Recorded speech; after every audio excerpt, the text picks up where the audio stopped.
Oray na. Ano ba wisdom din? May niya guys, kayo naging yayakan. It wisdom ko no. Ibig sabihin ko no ito, ngipon. Dili. Nasiling ka kasi. Sa trabaho, kailangan ko ng wisdom. Tinanong kita kung anong Tagalog ng wisdom. Sabi mo, karunungan, kaalaman. Ang Tagalog ko sa wisdom, pagtubo. Paano nga naging pagtubo? May wisdom to. So pagtubo at ngipon. So hindi wisdom gyud ini tinatubo. Nagtutubo pala, ibig sabihin, di ba? Ano ito? May wisdom to.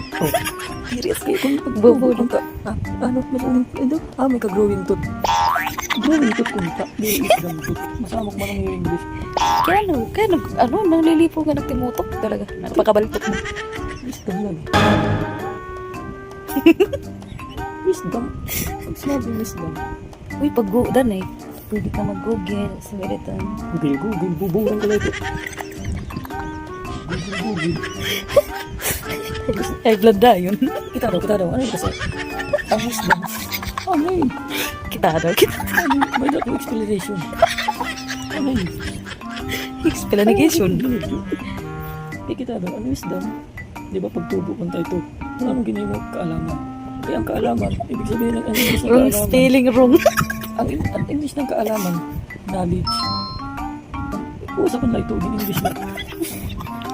Tapos, di ba? Kabaltok. Baltok yarn. Yung masama kasi ng English. Ang mga tanay, hindi ako nakaka-perfect kay masiring. Which the unfair following area? Muna kung man ang unfair na kuwan ika. Ano daw? Which the unfair the following area? Unfair. Muna kung man ang unfair ika. Diri patas.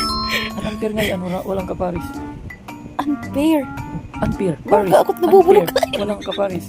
Hiyakot nabubulok ka. Hindi ang English ng Paris. May sabaw. Fair soup. Fair soup.